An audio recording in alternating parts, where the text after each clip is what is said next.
Olá. Olá. Bom dia a todos e todas.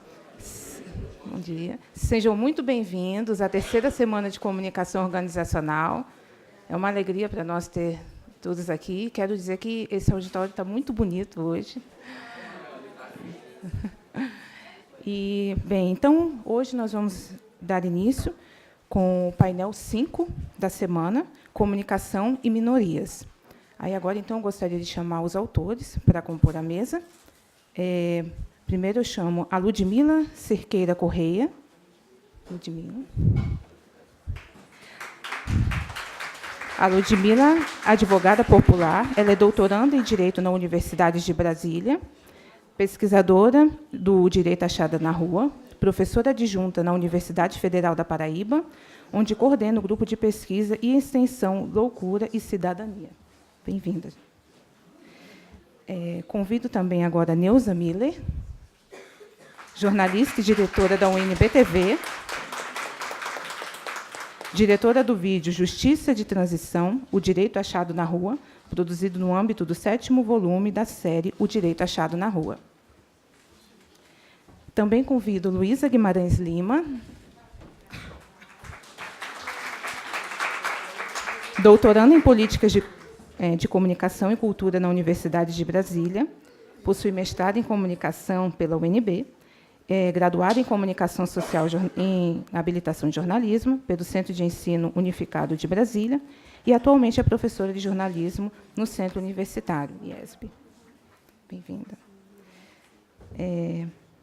Bem, então, essa é a nossa mesa. E agora, eu gostaria de convidar também o nosso professor José Geraldo, ex-reitor da Universidade de Brasília, para dar a saudação inicial.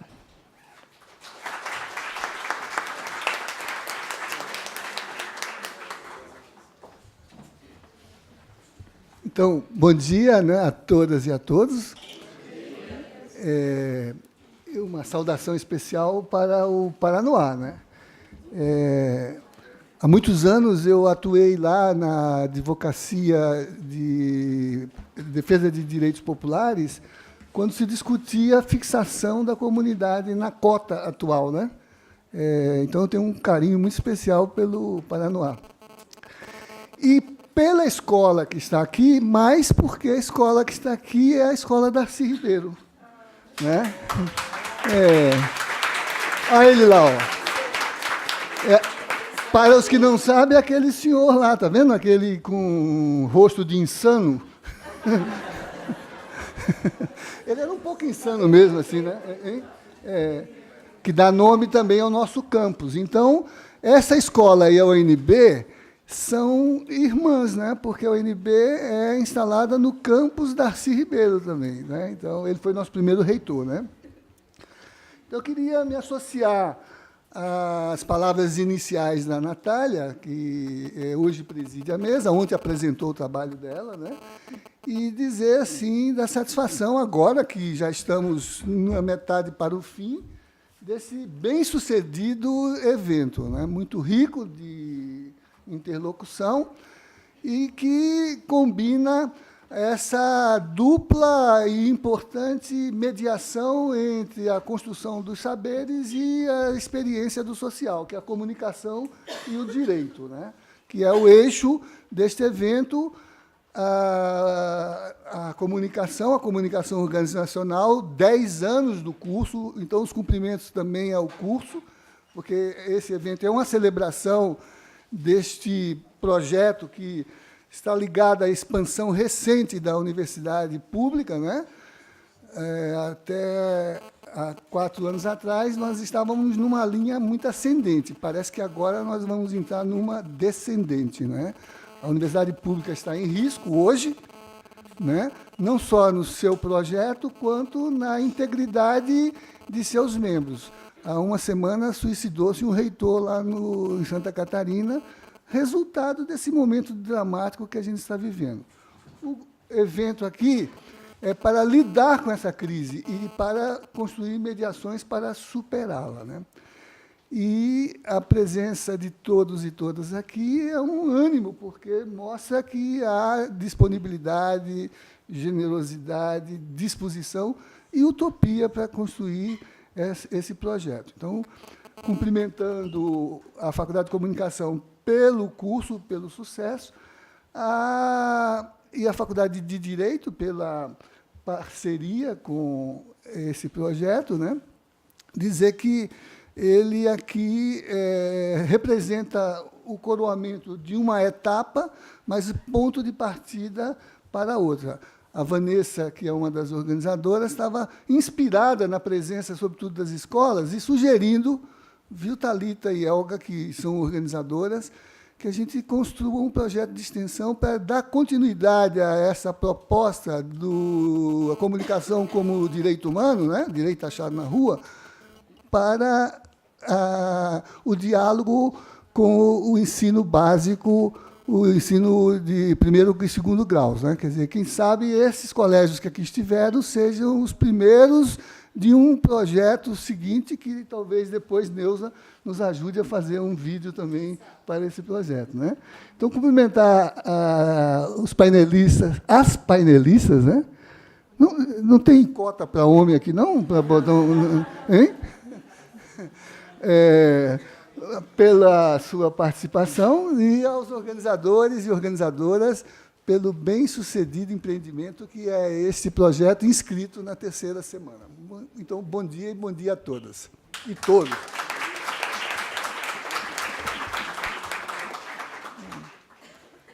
Também queria destacar a presença dos professores Valdemir, Ellen e Joana, que estão acompanhando as turmas. Muito obrigada, professores. Bem, então, vamos começar então, a exposição. Nós teremos, então, 10 minutos para a exposição dos trabalhos, para cada autora. E nós vamos começar, então, com a Ludmila. A Ludmila vai expor o texto Comunicação e Informação, Experiências de Loucura e Cidadania. Com a palavra. Obrigada, Natália. Agora sim. Bom dia. Adoro começar com um auditório animado assim. Zé já animou a turma, espero que a gente continue animando aqui. Eu queria primeiro agradecer ao convite e parabenizar pela organização do evento, na pessoa de Vanessa. Eu sei que é uma equipe grande, mas Vanessa, eu acho que representa essa garra aí que eu estou vendo de vocês desde antes da realização do evento. E também compartilhar um pouco da alegria de ter estudantes dessa escola, Darcy Ribeiro, para participar de temas que, às vezes, a gente vê no dia a dia, está no dia a dia de vocês, mas, como a universidade acaba sendo uma coisa tão distante, acho que essa aproximação é importante para a gente poder debater. Já que a gente tem pouco tempo, e o tempo, na verdade, é pouco para que esse debate seja oportunizado, eu vou tentar trazer as linhas gerais desse trabalho que foi construído a 4 mãos. Na verdade, ele é fruto de um projeto de extensão na universidade onde eu sou professora, lá na Paraíba, no curso de Direito de Santa Rita. E eu e Olívia hoje é estudante de mestrado em Direitos Humanos da mesma universidade, da UFPB, e ela foi extensionista de um grupo de pesquisa e extensão que se chama Loucura e Cidadania, e, a partir dessa experiência, a gente construiu, então, esse trabalho que fala um pouco sobre a educação jurídica popular, relacionada aos direitos à comunicação e informação, a partir de 2 experiências que aconteceram em instituições totalmente diferentes. Então, no contexto da saúde mental, que é o contexto maior onde esse trabalho se insere, primeiro, eu acho que é importante lembrar uma coisa que o professor José Geraldo trouxe em relação ao momento de retrocesso que a gente está vivendo. Na saúde mental não é diferente. A gente teve aí uma emenda constitucional, fruto daquela PEC que todo mundo conheceu, chamada de PEC do fim do mundo, que traz uma série de cortes de gastos em relação às políticas públicas de saúde, assistência social, e a saúde mental, por sua vez, também tem uma política nacional aí que está sendo ameaçada. Então, ontem, dia 10 de outubro, a gente comemora o Dia Mundial da Saúde Mental, mas, na verdade, trazendo nossa bandeira de luta, que é a luta contra os manicômios por uma sociedade sem manicômios, ou seja, sem instituição fechada sem um hospital psiquiátrico. E esse trabalho dá um pouco conta disso também, quando a gente traz duas experiências que, primeiro, realizada num hospital psiquiátrico, o maior hospital público lá de João Pessoa, que tem como objetivo cuidar de pessoas que têm um transtorno mental, e o outro espaço, a outra instituição, foi um centro de atenção psicossocial relacionado a pessoas que fazem uso abusivo de drogas, de álcool ou outras drogas, que é um espaço aberto no território e que é justamente um serviço substitutivo que vem como o serviço para atender pessoas que têm um transtorno mental ou com o uso abusivo de drogas, mas que não estão mais na instituição fechada, que é o hospital psiquiátrico. Então, a primeira coisa que a gente precisa demarcar é isso. A outra questão é que, uma vez que a gente está falando de loucura e de pessoas que têm um transtorno mental ou que têm um diagnóstico, porque muitas vezes a gente só enxerga a loucura quando ela tem lá um código dito por um psiquiatra, né, por um profissional da medicina dessa área da psiquiatria. Mas quantos e quantas de nós, uma vez ou outra, a gente tem algum tipo de sofrimento mental e nem por isso a gente tem essa tarja, esse rótulo que a psiquiatria muitas vezes é que dá.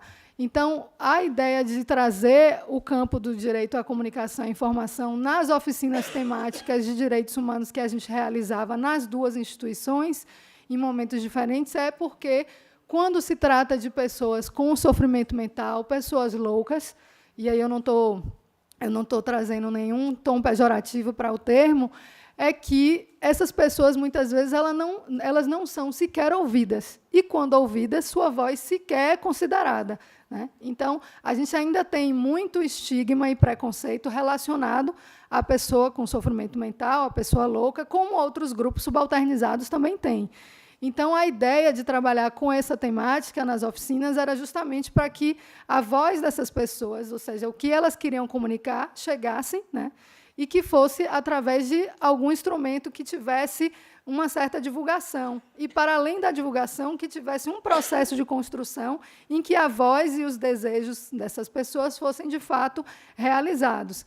Então, no hospital psiquiátrico, essas oficinas foram realizadas a partir das demandas das pessoas internadas e o produto final, vamos dizer assim, foi um jornal que a gente gravou, as pessoas fizeram cenas, né, compuseram como um jornal de TV, um telejornal, e elas trataram de várias questões do cotidiano das suas vidas no hospital psiquiátrico.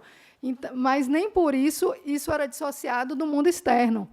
O que era interessante é que essas pessoas, mesmo sem ter acesso, por exemplo, a uma TV, como boa parte de nós aqui tem, né, no dia a dia, essas pessoas elas fizeram um jornal com muitos quadros parecidos com os jornais que a gente vê no nosso cotidiano. Então, tinha lá cenas relacionadas ao clima e ao tempo, e elas falavam disso no hospital, mas também na cidade em que elas estavam localizadas. Tinha também cenas sobre as vivências e as histórias de vida daquelas pessoas. Tinha um espaço de fofoca, porque também dentro da instituição isso acontece, e elas quiseram trazer para o jornal.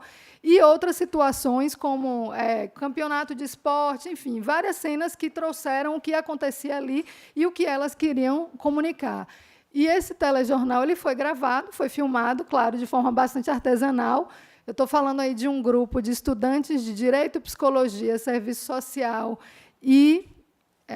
Serviço Social, Direito, Psicologia e Enfermagem, que eram os estudantes e as estudantes extensionistas, que, então, junto com essas pessoas, conseguiram fazer o jornal e gravar para, em seguida, essas pessoas se verem no telão, né? Lá no Data Show, que a gente conseguiu depois passar esse jornal. E o interessante disso, para falar um pouco também dos resultados, já falando do hospital, é que os trabalhadores e trabalhadoras também participaram. Embora a voz ativa fosse das pessoas internadas, o que foi interessante é que muitos dos profissionais, trabalhadores do hospital, quando participaram e foram assistir ao jornal, né, já finalizado, é que eles nunca tiveram acesso, muitas vezes, ao que aquelas pessoas pensam, né? A gente está falando de uma instituição total, uma instituição fechada, como é o hospital, e que, muitas vezes, o cuidado ele não é singular, ele não é individualizado, ele é um cuidado que, muitas vezes, é para um grupo de pessoas sem identificar as suas diferenças e singularidades. Então, muitos dos trabalhadores que viram aquelas, né, imagens, aquele jornal, passaram também a reconhecer o que aquelas pessoas ali tinham de demandas, além das suas vivências e histórias ali dentro daquele hospital e fora, mas também quais eram as suas demandas em relação a um serviço, que é um serviço de saúde. Então, dentro do hospital psiquiátrico, a gente acredita que essa ferramenta, né, da oficina temática em direito à comunicação e à informação serviu para essa vocalização dos sujeitos e de como essas demandas que partiram das suas vivências também passaram a fazer alguma diferença no cuidado posterior a partir dos trabalhadores que tiveram contato com essa experiência da oficina.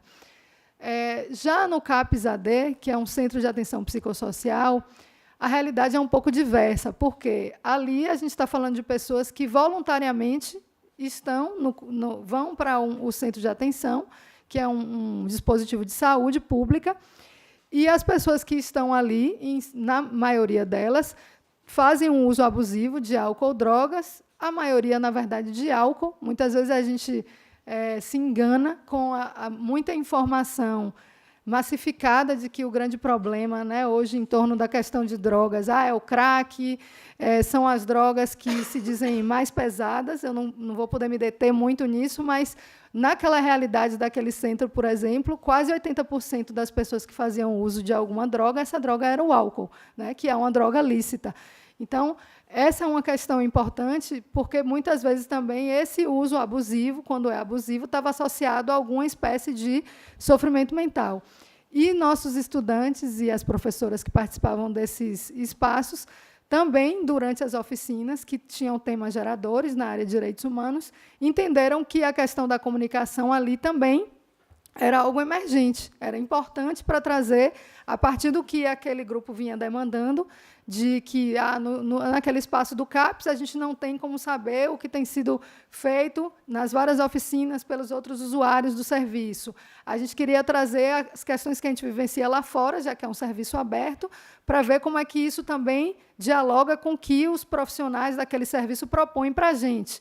Então, nesse sentido, a ideia foi desse grupo de usuários, né, que participavam das oficinas, foi de fazer um jornal escrito. Então, diferente lá do Juliano Moreira, do Hospital Psiquiátrico Juliano Moreira, que fez um telejornal chamado Juliano Doideira, eles mesmos escolheram esse nome, a gente vai ter, no CAPS, um jornal escrito, feito a partir de vários cadernos que eles compuseram em várias oficinas, né, seguidamente, quinzenalmente, chamado A Voz da Cidadania, o caldeirão do CAPS, A Voz da Cidadania. E esse instrumento também serviu para trazer a história das vidas de algumas pessoas, o que estava acontecendo na cidade, o que podia ser feito em relação a determinadas programações externas ao CAPS, porque isso dá muito conta de que, se o Centro de Atenção Psicossocial é um serviço para substituir o manicômio, é preciso também sair dos muros também dessa instituição, que não é fechada. Ela deve ser aberta para que a pessoa, se precisar do cuidado, chegue ali e tenha um atendimento. Mas esse instrumento serviu também para trazer outras possibilidades de fora do serviço, né, do CAPS. Então, já para ir concluindo sobre algumas questões que a gente traz como desafio das duas experiências. Primeira questão é que para a gente é muito exitoso perceber o quanto, na relação dos trabalhadores e trabalhadoras dos dois serviços, o hospital e o CAPS, a voz desses sujeitos ainda não é o que é o protagonismo, vamos dizer assim. Os serviços de saúde, ainda no campo da saúde mental, eles giram muito em torno do que os profissionais, do que os trabalhadores e trabalhadoras têm para oferecer para a pessoa louca ou que tem um uso problemático de álcool ou drogas. E o que essa experiência trouxe é que essas pessoas também dão pistas, elas, sobretudo, dão as informações e protagonizam muitas questões que têm a ver com o cuidado delas. Então, essa é uma questão importante que a gente tira aí dessa experiência. Nas duas experiências, a gente observou também como esse processo de elaborar instrumentos de comunicação ele foi significativo, porque ele não se reduziu apenas a apresentar o telejornal ou apenas a distribuição do jornalzinho que foi produzido ali no CAPES. Por que a gente fala isso? Porque essa experiência ela dialogou com outra dimensão, que foi de ampliar o que a gente tenta a muito custo aí, que é a cidadania, né? O direito achado na rua traz muito essa questão da participação popular. Então, a gente observou que esse é um instrumento, é uma ferramenta para que esse tipo de participação ela seja ativa. E foi algo que foi demandado pelas próprias pessoas internadas e pelos próprios usuários daquele serviço de saúde mental. E isso vai ter uma consequência muito importante para um grupo que geralmente é invisibilizado, que é esse que a gente trata das pessoas com transtorno mental. Então, essa é uma questão central. Outra coisa ainda que é importante, já que a gente vem desde segunda, né, debatendo nesse seminário, a qualidade, o tipo de informação que se dá, como se configura o direito à informação. Uma das coisas que a gente problematiza também é que essa experiência, ou essas duas experiências, elas permitiram que essas pessoas também fossem produtoras de informação. E isso é importante, pensar que duas pessoas que estão apresentando ali o Juliano Doideira se investiram, escolheram lá o figurino, teve o blazer, fizeram uma espécie de notebook, queriam ser o jornalista e a jornalista que apresenta o jornal. E elas são as produtoras, ninguém deu um texto para elas dizerem, elas que escolheram o que é que elas iam falar, o que é que elas queriam comunicar. Então, isso também é uma reflexão importante para a gente, inclusive para os estudantes e para as estudantes que estão aqui, de que a informação a gente também pode produzir, né? Quantas e quantas pessoas hoje que pode ter um celular, e um celular que já grava alguma imagem, pode fazer um vídeo e comunicar, né, o que está acontecendo aqui para os outros colegas que não vieram. Então, isso para a pessoa que é considerada louca e que está mais invisibilizada ainda do que a gente que está aqui, tem uma dimensão muito maior. Então, para concluir, é claro que uma experiência dessa ela não só tem êxito, né, ela também apresenta algumas questões que a gente chama de desafios. Então, para não falar só das flores, é importante dizer também que um dos problemas é que os produtos das oficinas, essas duas que eu relatei, eles ficaram muito restritos às instituições, né? A gente fez um telejornal com as pessoas que estão ali internadas, mas isso repercutiu apenas, né, dentro do hospital psiquiátrico. Uma outra questão é que a existência de alguns pontos de contato entre a realidade de um hospital psiquiátrico, que é uma instituição fechada, e um serviço substitutivo, como o CAPES-AD, a gente percebeu que, ainda no serviço substitutivo, existem aspectos de institucionalização, ou seja, não é porque o serviço vem como um substituto ao hospital psiquiátrico que ele quebra, ele rompe de vez com a cultura manicomial. Então, dentro do serviço substitutivo, ainda a gente observou características da instituição total, sobretudo no trato de alguns trabalhadores com os usuários, né? Entendendo que, se a gente entende que o usuário tem que ser protagonista, alguns trabalhadores ainda entendiam que eles tinham que ser tutelados, e isso é característica própria de uma visão manicomial. E, por fim, o que a gente observou também foi a pouca implicação de trabalhadores e trabalhadoras no processo. Eles e elas também foram convidados para participar, mas, ao contrário da maioria dos usuários dos dois serviços, não se implicaram da mesma forma na produção de informação como os próprios internos do hospital e usuários também. Então, queria concluir trazendo uma última questão da carência também de espaços institucionais que proporcionem realizar atividades dessa natureza. Quando estudantes, professores se dispõem a fazer extensão, né, se dispõem a comunicar a universidade com a comunidade ao seu entorno, e a gente observa que, dentro de instituições, tanto da fechada quanto da aberta, a gente não tem esses espaços garantidos, e a universidade precisa chegar devagar, né, para não... Primeiro, a gente não está avaliando um serviço de saúde, a gente está ali para dialogar junto com quem faz o uso desse serviço. Então, essa é uma questão também de qual espaço, dentro desse espaço institucional, que são espaços de cuidado e saúde, a gente vai ter lugar para oficinas que trabalham temas de direitos humanos, como o direito à informação e à comunicação. E por aqui eu fico para a gente debater daqui a pouco.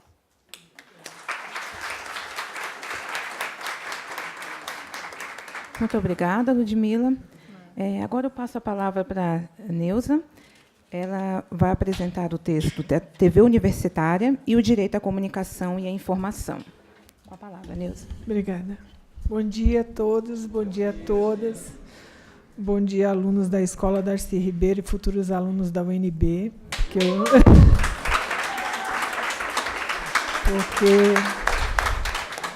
eu acredito piamente que vocês podem fazer parte, se vocês quiserem, dessa universidade, porque ela está muito mais próxima de vocês do que vocês imaginam. Então, basta querer. Se vocês quiserem, vocês farão parte, sim, desta universidade, que a gente tenta preservar, né, professor José Geraldo? Aqui eu também devo agradecer por estar fazendo parte hoje desse processo, dessa mesa, dessa publicação. Thalita, que está aqui, a Lívia eu não vi, mas agradecer por essa oportunidade. Esse texto foi construído a 4 mãos também pelo Flávio Castro, que eu peço desculpas pela ausência dele, mas ele está doente. Eu também não estou muito bem, eu peço desculpas pela voz que não está 100%. E agradecer imensamente à Faculdade de Comunicação por essa oportunidade também de estar presente e debatendo esse assunto que eu julgo muito importante, que é a TV Universitária e o Direito à Comunicação e Informação. E, para mim, é muito importante estar aqui, primeiro, para comunicar que a universidade tem uma TV universitária, que é uma TV universitária que está no canal fechado ainda, no canal a cabo, e que eu acho um contrassenso a gente estar no canal fechado, porque é um canal que só tem acesso quem pode pagar por ele, né? E nós, como TV pública, nós deveríamos estar no canal aberto, né? Onde todos deveriam ter acesso ao que a universidade produz, porque nós trabalhamos basicamente com os assuntos da universidade. Então, eu montei um PowerPoint que eu queria, por favor, que a gente desse andamento a ele. Pode passar. Isso. Então, para eu falar um pouco de TV universitária, eu queria fazer um breve histórico da universidade, da história da TV universitária. A TV universitária nasceu em 1968, em Recife, porque ela fazia parte de um projeto do governo federal, que era o projeto Saci, para levar o ensino como forma de educação à distância. Foi o primeiro, eu acho que foi o primeiro modelo de educação à distância que o governo federal implantou, né, através do projeto Saci, que o projeto era levar, através das TVs universitárias, as concessões eram dadas para as universidades, com esse objetivo, de levar o ensino, interiorizar o ensino. Na época, a população, acho que eu não sei qual é o índice, se eu cheguei a colocar aí, mas exatamente, 50% da população era analfabeta. A gente hoje não tem muita diferença, porque os nossos analfabetos ainda são... O índice ainda é alto, a gente tem uma alfabetização funcional apenas, né, lamentavelmente. E a segunda concessão foi dada em 1972, na sequência, para a TV universitária, para a Universidade Federal do Rio Grande do Norte. E, a partir daí, as concessões foram tiradas das universidades e passadas para os estados, né? Então, na época, a gente estava em plena ditadura, o governo militar julgou que o processo era complicado, você dar um instrumento tão forte como a televisão para uma universidade, né, para popularizar ideias subversivas, né, que a gente, infelizmente, hoje ainda sofre com isso, né. E aí acabou que essa situação mudou, né, em decorrência dessa não continuidade do projeto, né, que foi a primeira ideia realmente de educação à distância. O projeto Saci foi um primeiro modelo de ensino à distância. O canal universitário ainda... Pode mudar aí, por favor. Tem a sigla do Saci, Satélite Avançado de Comunicação Interdisciplinar, que é o modelo da Universidade Americana de Stanford, que foi trazida para os Estados Unidos. Aí, na sequência, pode passar também, que é da universidade. O projeto Saci foi o primeiro modelo de ensino à distância. O canal universitário ainda pode ser a melhor forma de ensino à distância depois de mais de 50 anos, né? A gente está vendo hoje a popularização do ensino à distância, de EAD, né? De cursos não presenciais que eles podem ser feitos através das televisões universitárias, né? Por que não? Não só através da internet, mas se a gente tiver um alcance bom, por que não popularizar a educação através das televisões? Hoje o sistema de televisão universitário, o nosso, né, que a gente faz parte de um sistema público de televisão, né, e volta um pouquinho. Determina que não tenham fins lucrativos. A gente não tem fins lucrativos que determina que a gente não tem esses fins lucrativos, portanto, o seu objetivo é atingir o público como cidadão, não como consumidor, por meio de programas de interesse diversos e com cunho cultural, informativo e educativo. A televisão universitária também tem, ao longo das últimas 5 décadas, formado uma mão de obra muito importante, principalmente aqui. A gente faz parte de um centro que chama CPCE, Centro de Produção Cultural e Educativa, que foi fundado em 86. E esse centro ele tem formado uma mão de obra importantíssima para essa nossa região do Brasil e do entorno, que hoje estão, muitos desses alunos também inseridos no mercado nacional, né? A gente tem, por exemplo, ex-alunos daqui, que são cineastas importantes hoje no cenário nacional, que estão produzindo coisas maravilhosas, né? Então, é bem interessante, se vocês gostam dessa área de humanas da Faculdade de Comunicação, recebê-los, né? E vocês se tornarem estagiários da UNB-TV, quem sabe virar um grande correspondente, um grande cineasta, enfim, tem espaço para isso, né? Hoje, no cenário nacional, as TVs universitárias são mais de 150 canais, que é um dado aproximado, porque nem o Ministério das Comunicações sabe exatamente quantos canais existem de TVs universitárias. E o público potencial hoje, com dados do ano passado, da TV a cabo, que somos nós hoje, é de mais de 8 milhões de telespectadores. E a gente pretende reverter isso, trazendo mais ainda público quando a gente entrar no canal aberto digital. E a TV universitária hoje, dentro desse cenário, é a maior formadora e qualificadora de mão de obra para a produção audiovisual independente do mercado também, né? A gente, como TV universitária, a gente está o tempo inteiro atuando junto com os alunos da Faculdade de Comunicação e de outras faculdades, não só da UNB. A gente tem estagiários, a gente hoje tem 30 estagiários dentro da televisão que trabalham, que vem do IESB, vem da Católica, vem do CEUB, vem de outras universidades, faculdades que fazem parte também desse processo de formação, né? Bom, pode avançar aí. As TVs universitárias, elas são um espaço importante de divulgação de conteúdo, tem público que assiste, né? Tem uma particularidade que é um espaço de criação de novos programas também. Eu não sei se vocês param para pensar, mas se vocês mudarem, zapearem na televisão, vocês vão encontrar praticamente tudo igual, o mesmo formato, né? É o mesmo formato de jornal, o mesmo formato de novela, o mesmo formato de programa, tudo é o mesmo formato. E de onde é que vem isso, né? O público brasileiro, a TV brasileira, ela acabou assimilando um modelo americano, né, que veio já há quase 6 décadas mais, né?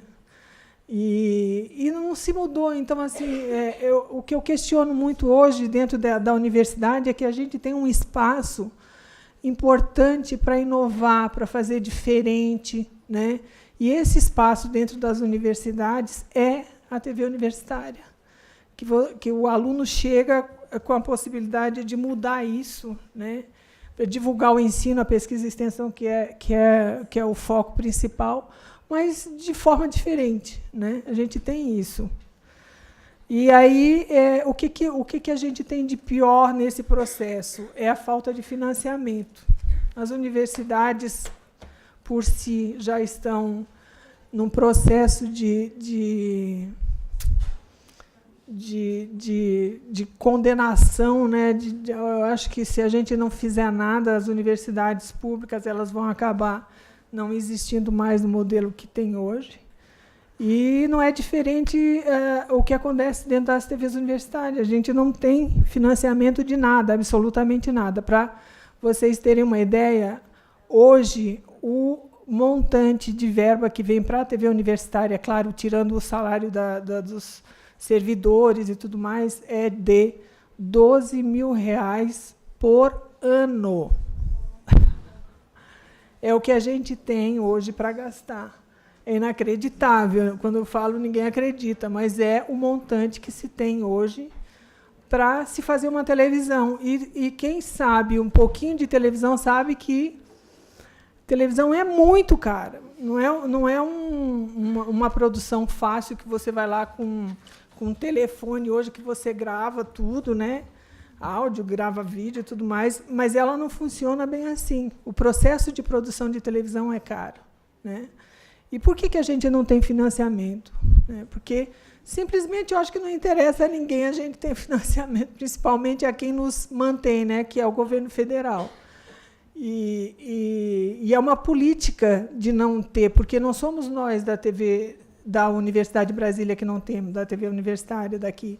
Nenhuma tem. Né? Nenhuma TV universitária tem financiamento próprio.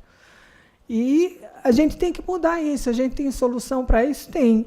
A gente tem que valorizar mais esse espaço formador, que eu acho que daí é um movimento das próprias universidades, né? O financiamento da esfera governamental específica para as TVs universitárias, eles podem existir através de editais e de outras fontes de informação, de financiamento. Que uma parcela, todo o governo federal inteiro, ele tem os comerciais institucionais deles, que eles pagam para as emissoras particulares para estarem lá, né? E não é barato. 30 segundos hoje no Fantástico, por exemplo, custa R$ 450 mil. Você imagina se eu tivesse isso num ano, o milagre que eu não ia fazer numa TV universitária. É o custo de 30 segundos do Fantástico. Né? E o governo paga para isso. Né?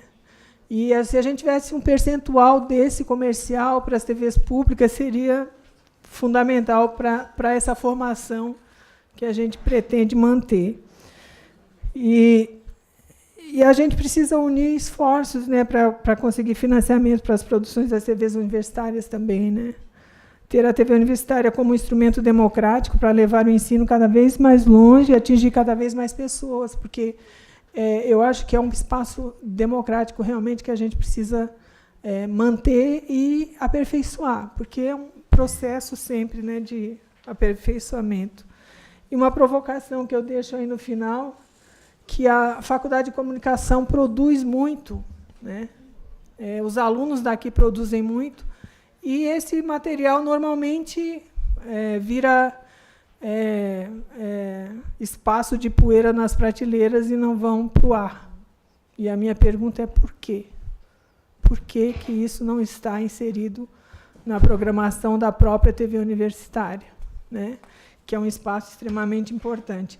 Por último, eu queria fazer o meu comercial, que esse é um projeto, gente, que a gente desenvolve aqui dentro da UNB TV, que se chama Projeto Participar, onde tem uma equipe multidisciplinar, que é da Faculdade de Ciência da Informação, aqui do SIC. Nós, da UNB TV, tem uma equipe do GDF, que a gente desenvolve softwares gratuitos. Eles estão disponíveis para download, né, nesse site que vocês podem ver aqui, que é da UNB, que eles ajudam pessoas com deficiência num processo de alfabetização para síndrome de Down, para autistas e outros tipos de deficiência intelectual. Então, se vocês conhecerem alguém que tem, alguma família que tenha, por favor, divulguem, porque ele é gratuito, não se cobra nada por eles, é só fazer download e utilizar. Pode ser utilizado em casa, nas escolas e tudo mais. E obrigada pela presença de vocês. E eu espero vocês, quem quiser para Humanas, daqui a 1 ano, 2, quem sabe, serem estagiários da UNB TV.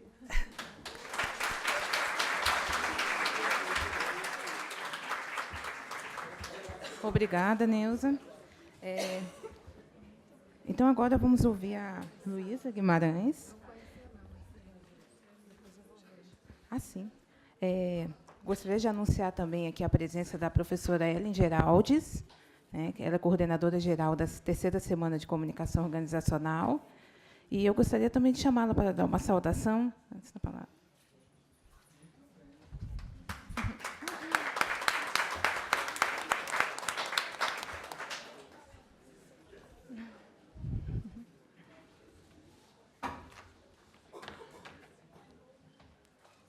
Pessoal, que auditório bonito, né?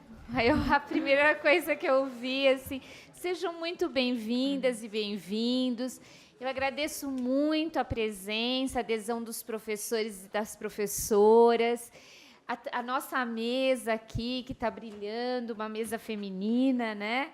E, olha, o espaço de vocês é aqui. Eu espero que essa seja a primeira visita de uma série de visitas, ao ponto de vocês se tornarem não mais visitantes, né, mas estudantes da universidade, que se abre, que fica feliz em receber estudantes, sobretudo da escola pública. Universidade pública e escola pública, combina muito, né? E também nós vamos agradecer aqui a equipe que está dando apoio, essa equipe que está dando um apoio assim, incondicional ao evento. Eu estou vendo ali o Jonas, da UNB TV. Muito obrigada, Neuza. Nós, realmente, eu assisto a UNB TV, eu patrocino, eu prestigio, eu valorizo e eu passo em sala de aula, tá? E também aqui a nossa coordenação executiva, a Vanessa e todos os estagiários.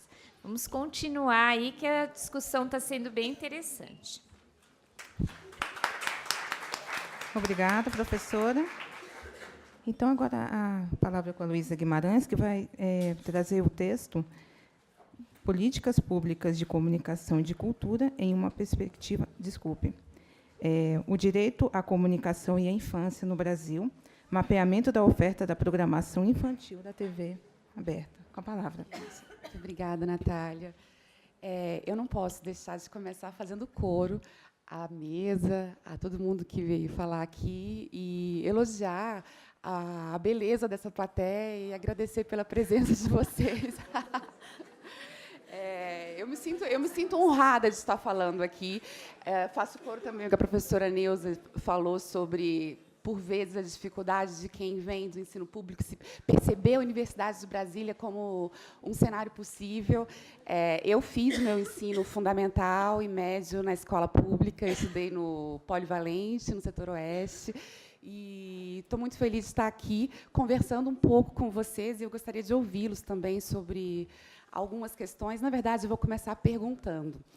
Eu gostaria de perguntar para vocês se vocês assistem à televisão aberta, programas da televisão aberta. Quem assiste com frequência? Globo, SBT, Record? Levanta a mão, por favor.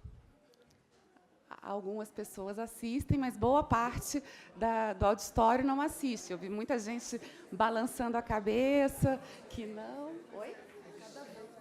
Assiste série. Quem assiste série? Não, né? Aí a gente tem... Quem segue e assiste sempre um youtuber de preferência?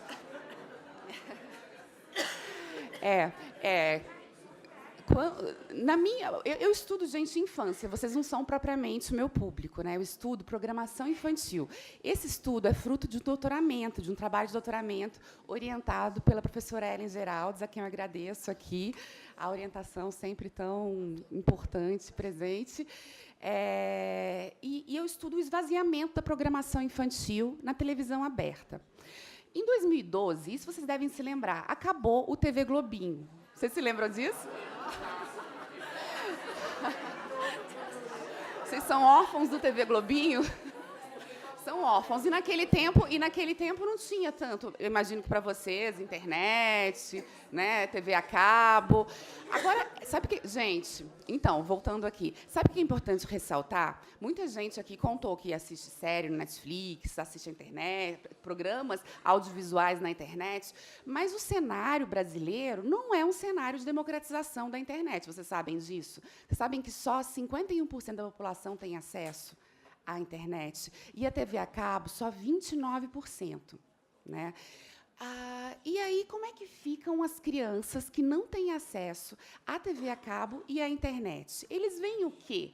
Né? Eles não veem TV Globinho. Vocês viam TV Globinho durante as manhãs, de segunda a sexta, depois... Oi? Bom Dia e Companhia, eu sou do tempo da Xuxa, antes ainda do Balão Mágico, né? E não são propriamente não são programas que a gente, se a gente for analisar qualitativamente, tem saudade, né, gente? Não é o caso também de falar que bons tempos eram os tempos da Xuxa, da Mara Maravilha, do Bozo.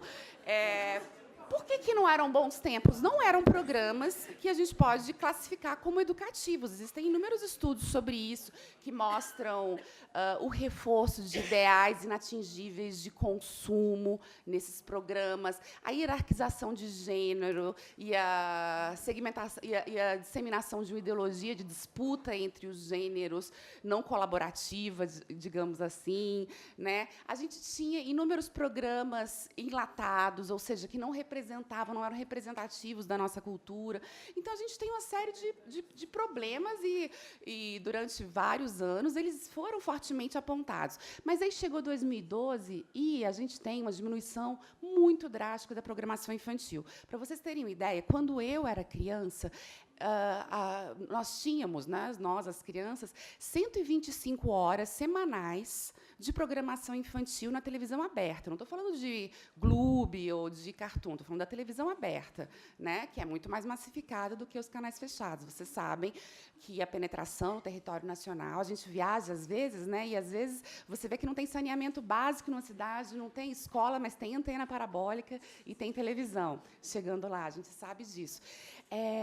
Mas, então, pegando o fio da meada sobre o que eu estava falando antes, não é o caso de comemorar o fim desses programas televisivos, e sim de observar o não cumprimento do direito à comunicação para a infância ao longo desse tempo, de mapear. Por que direito à comunicação, gente? Quando a gente fala de Globo, de SBT, a gente pensa em dinheiro, né? Em empresa, em negócio, não é verdade? A gente vê, de vez em quando, nos jornais, notícias sobre a guerra da audiência, sobre o valor de anúncio. Mas a gente tem que pensar que a comunicação é um bem público. Essas emissoras são concessões públicas, elas têm responsabilidades. Nós estamos em um sistema capitalista, elas são empresas, sim, mas elas têm responsabilidades. Elas têm responsabilidades listadas no ECA, né, no Estatuto da Criança e Adolescente, elas têm responsabilidades listadas na nossa Constituição. Na nossa Constituição, embora não regulamentadas, elas estão postuladas ali, as suas responsabilidades estão na nossa Constituição. Então, a partir dessa perspectiva, a gente pensa, assim, que tem um direito sendo sonegado, o direito à comunicação das crianças. Porque boa parte delas não tem acesso à internet, não tem acesso à TV paga, e não há também políticas públicas que, por exemplo, de incentivo ao lazer, no momento em que as crianças não estão na escola, de educação integral. Vocês estudam em escola integral? Não, né? Não. A gente tem hoje um aumento, né, da educação integral, mas ainda assim é incipiente, pode ser fortemente criticado com o caso das escolas parque. Não sei se vocês estão acompanhando. Vocês estudaram em escolas parque? Antes? Você estudou numa escola parque, legal. Agora não é mais uma vez por semana, né, e sim o dia inteiro na escola parque. Aliás, todos os dias e meio período na escola parque, mas, enfim, as políticas públicas de lazer são incipientes, a violência urbana é um entrave também para a brincadeira livre na rua, né? A criança tem que brincar. Bom, como? Onde? Quais são as políticas públicas de fomento, então, à brincadeira? Como é que a gente está pensando o brincar das nossas crianças? O fato é que, gente, muito se diz o seguinte, não tem mais programação infantil porque as crianças não veem mais TV. Vocês me contaram que vocês não veem mais TV. No entanto, como eu acabei de falar, 51% da população apenas tem acesso à internet. E algumas pesquisas, como a PENSE, promovida pelo IBGE, mostra que o número de horas dedicadas à televisão por parte das crianças não diminuiu, por exemplo, no intervalo entre 2009 e 2014, que foi quando acabou a TV Globinho. As crianças não pararam de assistir televisão. Não pararam, as pesquisas mostram. Elas estão assistindo o quê? O que vocês acham que as crianças estão assistindo, gente? Oi? Novela. O que mais, gente? E aqueles programas jornalísticos do meio-dia, que espreme e sai sangue? Né? O que elas estão assistindo? Então, se a gente não tinha o direito à comunicação das crianças pleno, na época da Xuxa, nós não tínhamos, agora também não temos. Né? Continuamos sem. E o meu trabalho, o meu estudo, passa por aí. Passa por aí. E a minha fala vem hoje no sentido de falar para vocês que a comunicação é, sim, um bem público, ainda que apropriado privadamente, e que a gente tem de lutar por ele. Mas, antes, eu queria falar algumas outras coisinhas. Por que é que as emissoras, então, comerciais deixaram de ter um horário dedicado, um vasto horário, no meu caso, na minha infância, 145 horas semanais dedicadas às crianças? Hoje, eu acho que são... A gente fez uma pesquisa de análise de conteúdo, analisando as grades televisivas de 99 a 2014, para ver exatamente essa diminuição, ver quais são os pontos de diminuição, porque a gente tem a sensação de que acabou, a gente vê que acabou, mas a gente não sabia exatamente qual era o cenário. Então, a gente pegou um bisturi, olhou o que tinha lá dentro e tentou mapear esse cenário de diminuição da programação. E sabe o que aconteceu? A programação na TV... nas chamadas TVs comerciais, que eu já falei, que são concessões públicas, a gente tem de pensar elas a partir do direito à comunicação, mas, enfim, diminuiu a programação infantil sensivelmente. Então, de 145 horas para cerca de 37 horas. Mas sabe onde aumentou? Na emissora pública. Na emissora pública, antes você tem um aumento da ordem de 45%. Da programação dedicada às crianças. Então, eu estudei inicialmente o que a gente tinha aqui em Brasília, que era a transmissão da TV Cultura, e depois na EBC. Tá? Então, por conta desse aumento da TV pública, da oferta de programação infantil, e a gente sabe, quer dizer, é bom saber que um dos caráteres e uma das coisas que são, enfim, que a gente tem de valorizar a TV pública, ela tem também esse caráter complementar. Então, o que a gente vê é que, quando você tem a diminuição, você tem um entendimento por parte das TVs públicas, de que há um público que não está sendo contemplado pelas emissoras privadas, e aí a gente tem o aumento da programação infantil na TV pública, né, que é transmitida aqui localmente nos canais abertos. E aí esse aumento fez com que a queda não seja tão drástica. Mas, olha, se a gente levar em consideração emissoras públicas e as ditas comerciais, a gente tem uma diminuição ao longo desses 20 anos da ordem de 47% da programação dedicada às crianças. Se a gente tirar a pública, isolar a pública e colocar só a comercial, a gente tem uma diminuição da ordem de 65%. Da programação destinada às crianças. O que aconteceu nesses últimos 20 anos?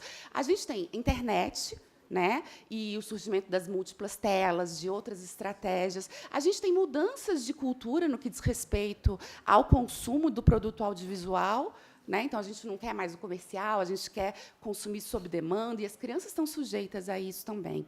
Né? Então, a gente tem essas mudanças que fizeram com que o negócio de falar com crianças por meio das emissoras abertas deixasse de ser tão rentável quanto era.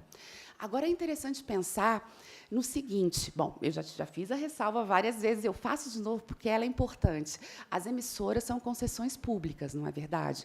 No entanto, a lógica é a lógica privada. Vocês acham, pela economia, eu vou apresentar aqui um conceito da economia política de comunicação. Quem que é o público da programação da Globo, por exemplo?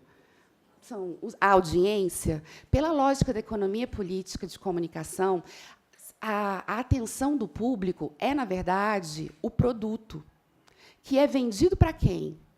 Para o mercado publicitário.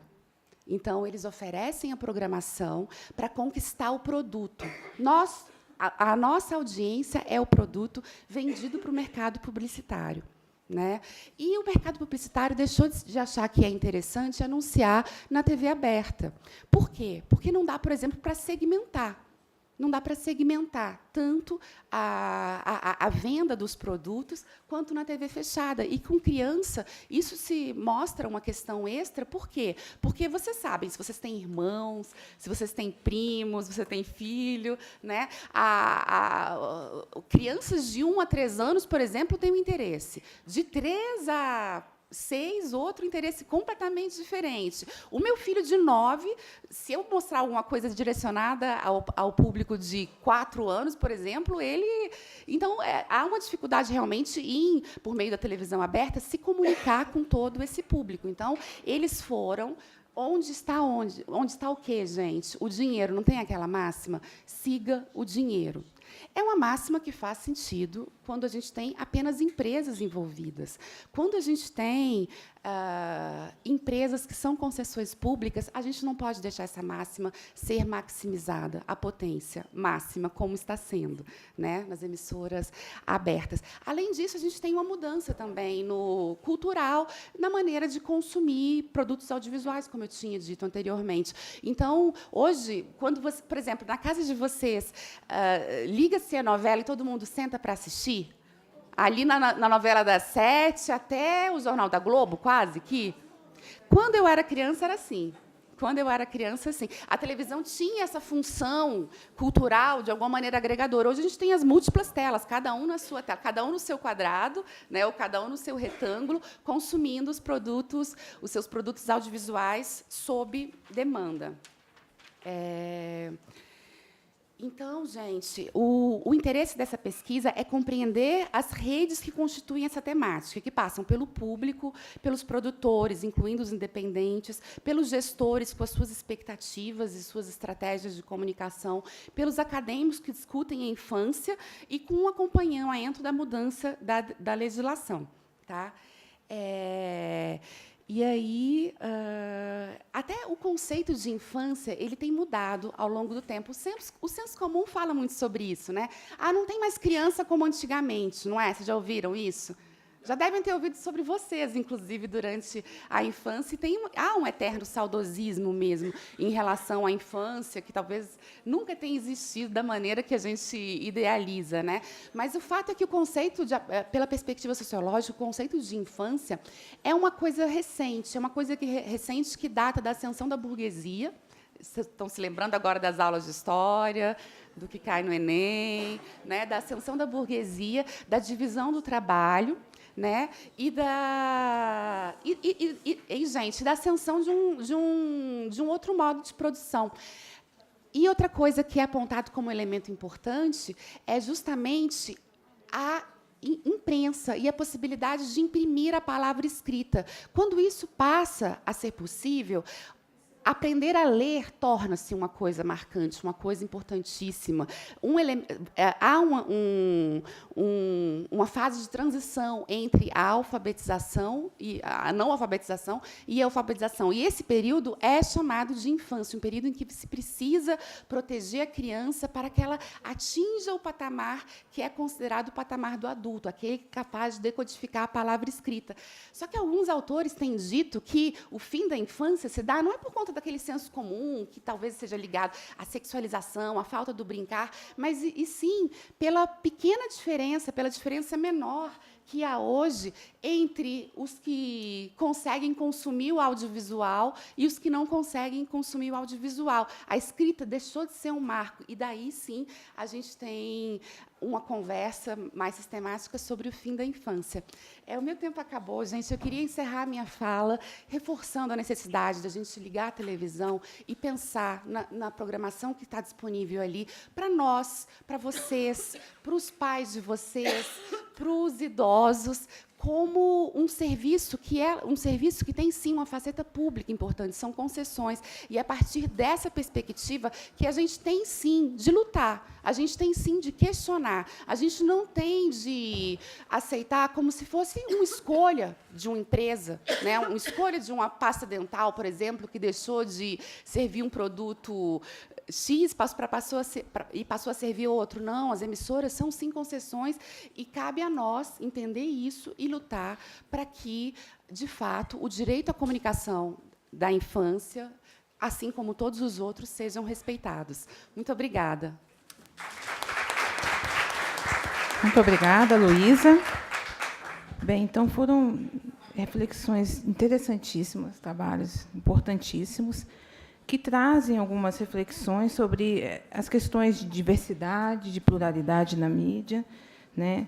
E de pensar nesses espaços, né, como espaço democrático, de fato, né, e pensar a comunicação como um direito, e pensar nesses grupos que, historicamente, a gente sabe que são silenciados, invisibilizados nesse espaço, e pensar como um espaço de protagonismo mesmo, que, além da diversidade, que haja realmente uma voz, uma mudança de discurso para esses grupos. Então, a partir dessas reflexões e de outras também, que várias interessantíssimas que eu acredito que vocês tiveram, a gente vai abrir, então, para as perguntas agora, né? E quem se sentir motivado pode vir fazer a pergunta, se identificar, e a gente pede que venha aqui para fazer a pergunta, porque está sendo gravada, e para que nós possamos ouvi-los.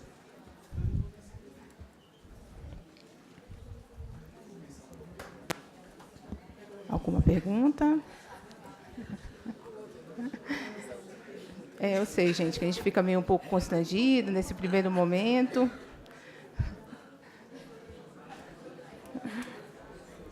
Então, para começar, eu vou fazer uma pergunta, então. Sobre, para as três mesmo, que, inclusive, é uma questão que eu ainda estudo muito na minha pesquisa, que diz justamente sobre esta presença da diversidade, diferentes grupos. Aqui eu posso falar de questões étnico-raciais, infância, né, grupos LGBTs, enfim, de como que vocês veem essa questão da presença e da diversidade e da pluralidade. Aqui eu pergunto, porque, às vezes, você vê um movimento, principalmente em TVs abertas, né, de você estar inserindo determinadas pessoas com aquela perspectiva, não, vamos diversificar, estamos diversificando. Mas, muitas vezes, o discurso se mantém, né, os estereótipos, os espaços se mantêm, E aí, quando a gente fala da pluralidade, que é a questão de você dar voz a essas pessoas, de fato, para que elas falem, enquanto lugar de fala, das suas experiências, né, e das suas vivências, trazendo outras perspectivas, não. Você só coloca ali como se nós estamos tendo diversidade e tal, mas, no fundo, algumas coisas, ou a maioria delas, se mantém. Então, como é que vocês observam esse espaço? E, sobretudo, acho que a televisão, e quando a gente fala de séries, por exemplo, né, que são o que o pessoal gosta muito de ver agora. Posso começar? Pode. Então, eu tenho acompanhado em sala de aula, em algumas pesquisas, dentro eu sou professora, né? Sou professora de jornalismo também no Centro Universitário IESB, além de doutoranda aqui na comunicação social, na linha de políticas de comunicação. E eu tenho acompanhado, em algumas pesquisas dos meus alunos, essa demanda. Os alunos, eles querem estudar isso, né? A representatividade. E a gente tem a impressão de que as coisas estão melhorando, mudando. Vocês têm essa impressão? Por exemplo, tem questões feministas que aparecem agora, questões raciais que aparecem agora. E eu acho que isso é importante, a representatividade importa, sim. Mas o que a gente observa é que a gente não tem mudanças estruturais. A gente tem uma readequação de discurso, e com essa readequação, a gente tem a modernização das desigualdades. Ou seja, a gente tem uma cara nova para desigualdades tradicionais. Então, há um novo jeito de ser mulher, que não é mais o mesmo jeito dos anos 60, mas talvez ainda esteja inscrito numa narrativa patriarcal. E a gente tem que tomar muito cuidado, tá? E a gente tem de lutar, sim, por representação e lutar por mudanças estruturais também. A gente tem de lutar, sim, pelo negro representado nos comerciais, mas a gente tem de lutar também para que o negro faça parte, por exemplo, da criação desses anúncios, para que eles ocupem esse espaço, que não falem só por nós, por eles, mas que nós e que todos nós possamos falar, para que a gente tenha voz. E eu acho que isso só vai ser realmente alterado quando a gente tiver mudanças estruturais acontecendo, não só a maquiagem, sabe, gente, e sim mudanças estruturais.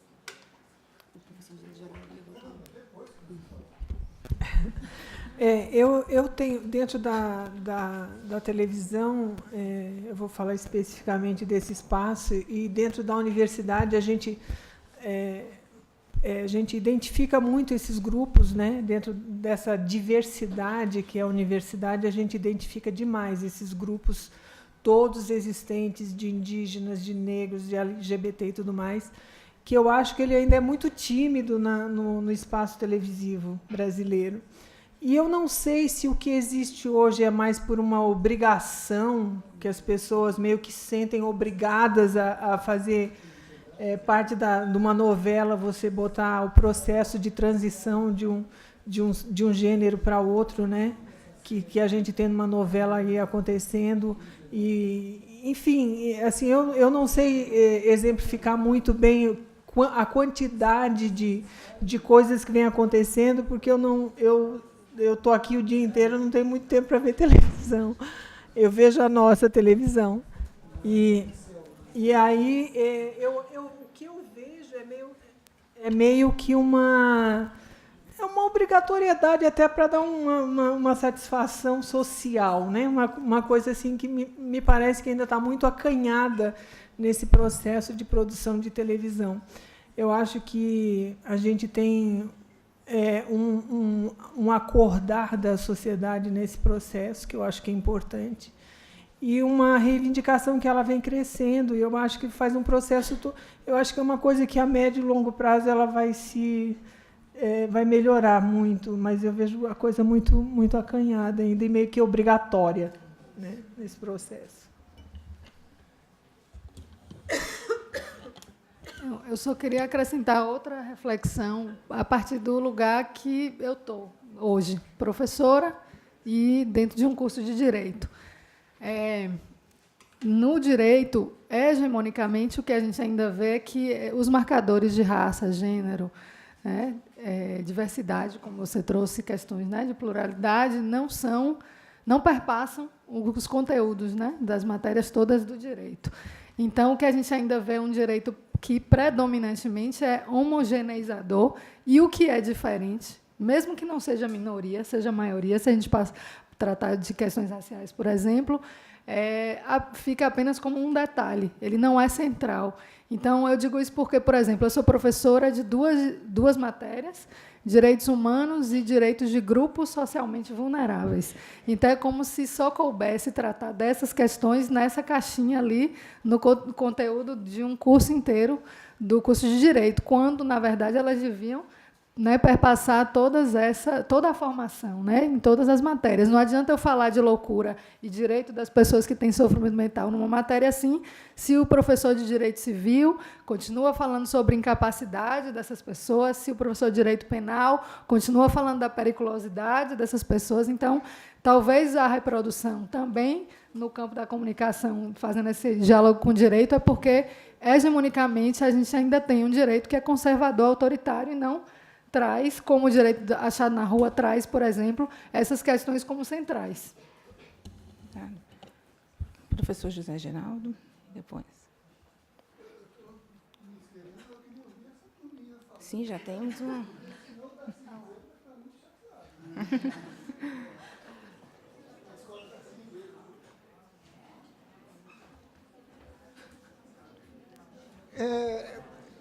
Assim, aproveitando o fôlego da mesa, né, e entendendo que toda essa reflexão revela um processo dramático de disputa entre valores, entre concepções de sociedade, mas também no limite de restrições que estão determinadas, por exemplo, pelo modo de produção que a gente vivencia, né? Então, quase que todas as questões que aparentemente poderiam representar esforços de ampliar as dimensões da dignidade do humano, as lutas políticas, dos segmentos que buscam protagonismo, acabam se integrando a um modelo que canibaliza isso, porque transforma tudo em mercadoria. Por exemplo, eu tenho observado, já de umas 2 décadas para cá, na televisão, no cinema, que a estética e o produto, vamos dizer assim, reflete as demandas da sociedade. Por exemplo, a presença de personagens negros nos filmes. Até recentemente, no Star Wars, né, a última versão, os personagens passaram a ser uma menina Jedi, não é isso? Uma menina e um negro, né, que substitui o caucasiano lá da imagem norte-americana do branco, do anglo-saxão e do protestante, né? Então está lá a menina, que é uma mulher, referência à luta feminina por protagonismo, e um menino que é negro, que são os personagens que até põem de lado o Harrison Ford, né? Que logo morre lá, porque o lugar é dos novos. A gente vê nos telejornais, né, a preocupação de ter locutores homens e mulheres negros, por exemplo, né? A menina do Tempo lá da Globo e o nosso Heraldo, que inclusive fez mestrado conosco aqui na Faculdade de Direito, né? Então, até ontem eu estava vendo na TV a cabo, olha só, um filme desses bem americanos enlatados, chama O Contador, em que o personagem, que é um terrível matador, é um autista. E toda a trama do filme, com toda a dramaturgia do suspense, da ardilosidade do processo de... E não é só isso. O cérebro que organiza a ação do autista, que é um terrível matador, é uma menina autista também. Quer dizer, até nesse campo. Eu queria saber de vocês como é que vocês têm refletido sobre essa tensão dialética entre o que é demanda do social, protagonismo dos setores de luta por afirmação política, né? Negros, portadores, A Ludmila assimila que a gente tem que falar loucos, né? Porque ela diz que é assim que eles se designam, né?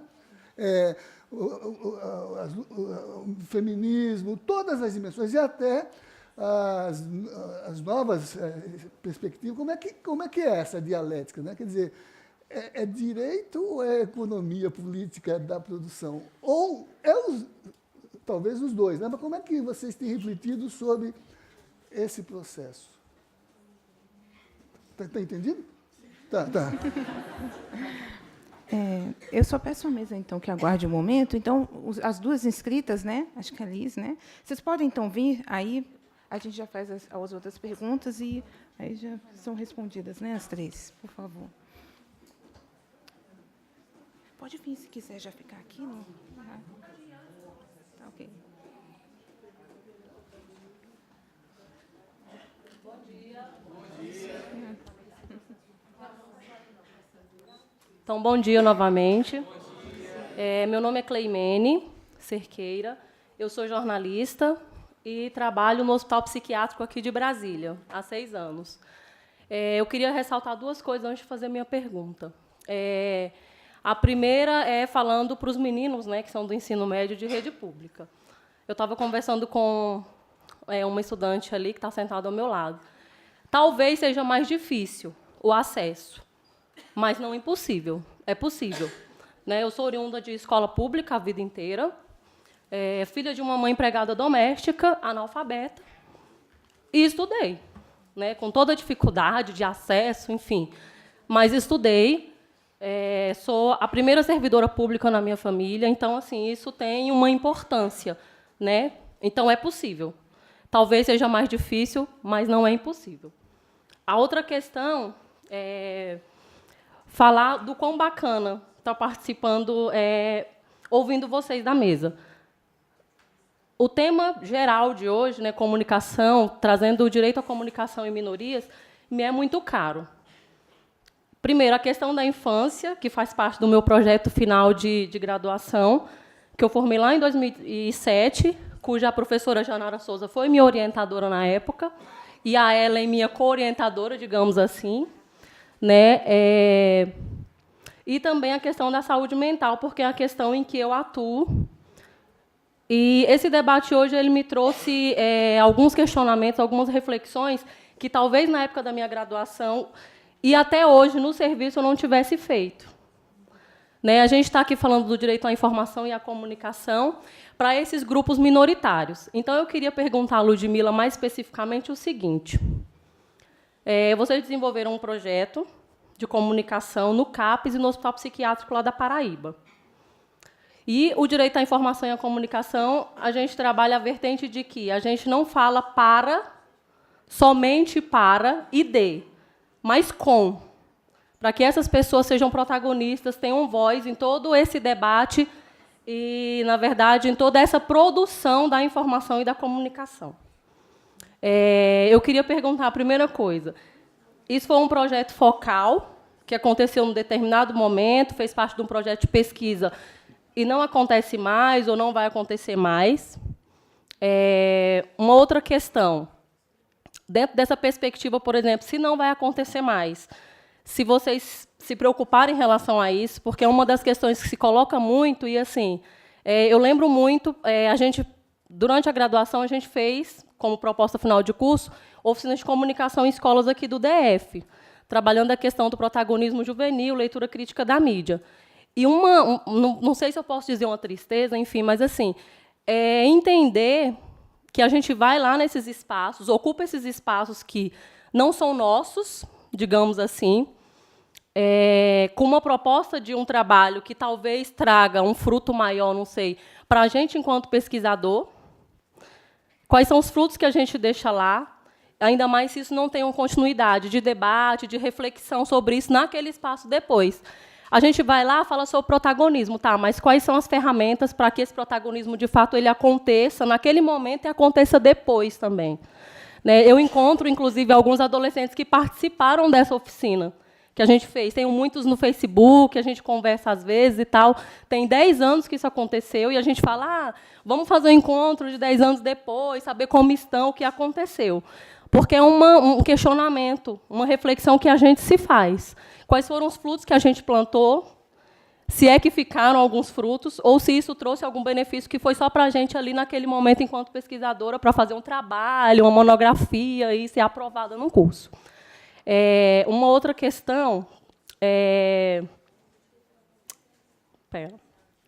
que, se, por exemplo, se continua, quais são as ferramentas que vocês têm utilizado, já que a gente tem uma grande mobilidade dentro desses espaços? A gente tem, por exemplo, no hospital psiquiátrico, eu não sei se lá tem internação, como no nosso caso aqui.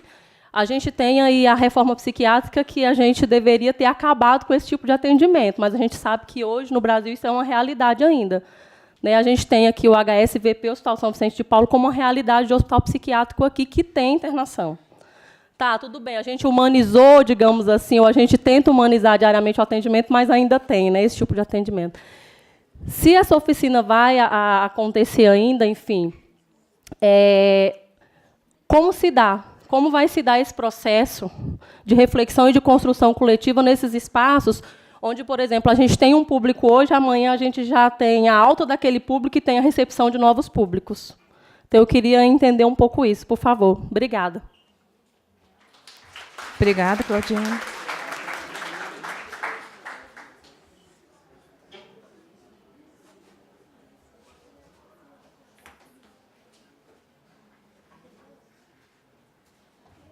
Olá, bom dia a todos. Meu nome é Elis, eu sou estudante da professora Luísa. Eu estou pesquisando sobre a mídia alternativa no Brasil e eu gostaria de ouvir de vocês, como a Natália já levantou, que hoje a mídia hegemônica, Globo, etc., se vê na obrigação de representar as minorias, de representar o negro, representar o homem, representar o gay, como, por exemplo, o Faustão trazendo Pablo Vittar para cantar e não o tratando como a Pablo, e sim como o Pablo. Eu queria ouvir de vocês se é de fato uma obrigação, como que está sendo essa batalha, porque é nítido que a mídia hegemônica está perdendo público, está perdendo o jovem, está perdendo as minorias. Eu queria ouvir um pouco de vocês como que é essa questão deles estarem perdendo e se sentirem obrigados a representar todas essas outras pessoas. Obrigada. Obrigada, Liz. A mesa agora com a palavra. A mesa, então, com a palavra. Vamos começar? Eu vou tentar condensar, porque tem a outra mesa, né? Mas tem uma pergunta específica que é da Cleimene, que eu vou dialogar com o que Zé também trouxe, que eu acho que dá para tratar das duas questões. Então, Cleimene, bom saber que você também conhece essa realidade. Não deve ser muito diferente um hospital psiquiátrico na Paraíba e um aqui em Brasília. Eu acho sua provocação muito boa, porque a gente que faz a universidade precisa, cada vez mais, sempre se apropriar das ferramentas da educação popular, que é o que embasa esse trabalho que a gente faz lá. Você me deu a oportunidade de poder falar um pouco mais, porque o tempo é limitado, sobre as ferramentas do grupo. Então, o grupo de pesquisa e extensão Loucura e Cidadania, ele começou como um grupo de estudo e, por conta do hospital psiquiátrico demandar atividades lá, porque estava começando a fechar os leitos e entender que a universidade era um ator importante, a gente fez a escuta de usuários e trabalhadores do hospital e entendeu que ali tinha caldo para fazer essas oficinas em direitos humanos. Então, não era o foco na comunicação. E, inclusive, a gente não tem ninguém dessa área, infelizmente, no projeto. Mas, naquela época, a gente fez uma série de oficinas. E, como a gente parte da perspectiva da educação popular, sobretudo a partir de Paulo Freire, a gente trabalhava com os temas geradores. A gente não ia com nada pronto e cada oficina puxava o tema seguinte, e a gente ia construindo, estudantes, professoras e, sobretudo, pessoas internadas, o que ia ser feito no próximo dia, na próxima semana, e isso sempre com a ideia sempre de gerar um produto. né? O produto, ou seja, algo que eles tivessem feito. Para isso, a gente está lidando com pessoas, sobretudo, que não são alfabetizadas ou que têm um ensino ainda, né, que não foi completo. Então, a gente utilizou muito técnicas do teatro do oprimido, a gente utilizou muito atividades vinculadas à arte, audiovisual, muitas técnicas que trouxessem a fala dessas pessoas que não fosse necessariamente de uma forma ou escrita, né, ou que a fala fosse central, mas que fosse puxada através dessas outras técnicas. Então, nesse percurso no hospital psiquiátrico, a gente mexeu com as estruturas. Então, tem outro artigo nosso que a gente reflete sobre justamente essa barreira da instituição, porque houve um momento em que a gente se identifica como núcleo da luta antimanicomial e o hospital não deixou mais que a gente fizesse as atividades lá. A gente entende, mesmo que isso não tenha sido respondido formalmente, depois de 1 ano e meio de atividades, que alguma coisa, aquele projeto ali abalou as estruturas, porque a gente foi convidado a parar as atividades e depois a não mais retornar a partir de onde a gente tinha parado. Então, tinha uma rotatividade, sim, de usuários e usuárias, embora houvesse um núcleo que sempre estava presente, porque eram aquelas pessoas internadas há mais tempo e que já estavam como moradores da instituição, mas tinha também pessoas que faziam uso abusivo de drogas e que estavam ali internadas de forma temporária, e isso fazia com que, muitas vezes, a gente não conseguisse ter a continuidade como a gente gostaria com, né, todo o grupo, até porque a gente não queria prender ninguém ali. A gente ficava, na verdade, era feliz que cada vez que a gente ia, não tinha mais alguém do grupo anterior porque foi desinternado. Mas isso também revelava um desafio, como você apontou. Então, essa barreira institucional do hospital psiquiátrico, a gente também vivenciou no serviço de saúde mental quando, mesmo sendo um serviço aberto, a gente teve que ter autorização da prefeitura, né, do município, para realizar atividade no CAPS. Então, enquanto isso pudesse ser renovado, ok, mas a gente não tem esse poder, né? E alguém podia perguntar, e você mesmo, por que vocês escolheram a instituição? Porque, infelizmente, as pessoas loucas ainda estão lá. É muito difícil. A gente tentou fazer atividades fora da universidade, ou fora do hospital psiquiátrico, ou ato falho, universidade, hospital psiquiátrico, instituição total. Essas atividades poderiam ocorrer fora. A gente conseguiu fazer na universidade, mas era muito difícil, porque são pessoas que, em regra, não têm renda, não têm trabalho remunerado, e, por isso, o único dinheiro que tem é para ir para o serviço fazer o cuidado. Então, nesse sentido, o projeto ele teve essas limitações, mas não era um projeto de pesquisa clássico, em que a gente ia lá, coletava dados e saía. A ideia era um projeto de pesquisa e extensão, porque a gente não entende essas duas coisas separadas. Então, isso aqui é fruto, né, do que a gente fez lá na extensão. E o grupo ele está momentaneamente precisando ser renovado, porque várias pessoas saíram do grupo, eu estou afastada aqui no doutorado da UNB, retorno ano que vem, e a gente pretende retomar as atividades, sim. Zé, sua resposta vem a partir dessa resposta que eu trouxe aqui. Tá?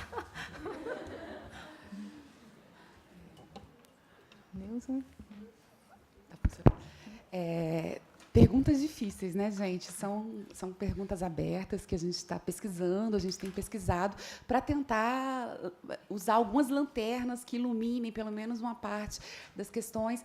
Eu acho que as duas questões, o professor José Geraldo e da Alice, dialogam claramente. O professor José Geraldo falou de ideologia, de dialética, né, de pensar isso dialeticamente. Eu vou pensar, eu acho que é uma boa porta de entrada. A gente pode pensar também a partir do conceito de hegemonia, né? Então, a gente percebe que existem batalhas hegemônicas por uma construção de representação social.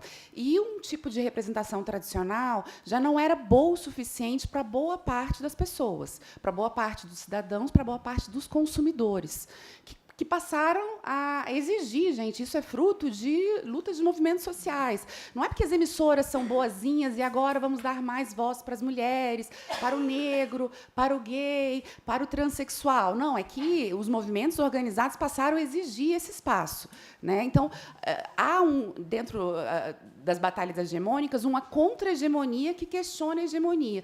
O que faz o discurso hegemônico? Incorpora alguns elementos da contra-hegemonia para justificar a sua manutenção como hegemonia. Ela só se mantém como hegemonia no processo dessa incorporação. Então, o que a Avon faz? Incorpora a diversidade. Então, agora, você pode comprar, além do produto para cabelos lisos, você compra o produto para manter os seus lindos cachos Black Power. Maravilhoso isso, representatividade importa. Quantas meninas passaram a sofrer menos por conta disso? Mas o que eu estava dizendo antes é que isso não basta, isso não é suficiente. Né? Então, as batalhas têm de ser, e o campo identitário luta muito por esse caminho, né? Tem de ser por representação, é importante, mas entender a representação como algo que está imerso numa estrutura, e daí a necessidade de pensar, sim, mudanças estruturais, porque a gente não quer só comprar batom, produto de cabelo e absorvente Always para lutar como uma garota, que é o slogan de um absorvente. Isso é importante, sim, mas não é suficientes. Bom, eu vejo essas reivindicações dos movimentos sociais como os principais responsáveis por esse processo de mudança, né? Mas eu vejo, principalmente, que todos eles passam por uma questão fundamental, que é a questão financeira. Eu falando especificamente de televisão, eu vejo que se as televisões elas não se adaptarem a esse processo de reivindicação dos movimentos sociais, elas vão perder dinheiro, né? E é o que gera também o mercado é a questão financeira, porque se elas, vocês aqui mesmo são testemunhas de que vocês estão deixando de ver o canal aberto, estão procurando segmentos de programas e tudo mais, né? Eu não sei se por uma identificação de segmento que vocês gostam e tudo mais, mas ainda existe muito essa questão das televisões fazerem parte de um processo de pessoas, de famílias que não têm acesso à internet, né? Então, aí você não escolhe o que você vê mais muito, né? Você tem uma limitação de escolha. E eu acho que essas escolhas elas partem. Hoje em dia, esse processo é um processo que eu julgo que a médio e longo prazo ele vai acontecer muito mais intensamente. Mas eu vejo que também a questão financeira, ou as televisões elas se enquadram nesse processo de reivindicação, ou elas meio que vão ficar alheias a esse processo e vão perder dinheiro também, porque eu acho que essa coisa da representatividade ela começou a fazer parte e eu acho que é um caminho sem volta, né? E eu acho que cada vez mais as pessoas devem realmente cobrar, reivindicar, porque elas só estão acontecendo por causa desses movimentos que estão atuando nesse nosso Brasil afora. Obrigada, professora. Obrigada. Bem, então, nós estamos caminhando então, para finalizar esse painel. Mais uma vez, eu gostaria de agradecer então, a presença de todos, principalmente da galera da escola. Muito obrigado. E agradecer à mesa, professora Neuza, Ludmila e Luísa. Obrigada, gente. Bom dia.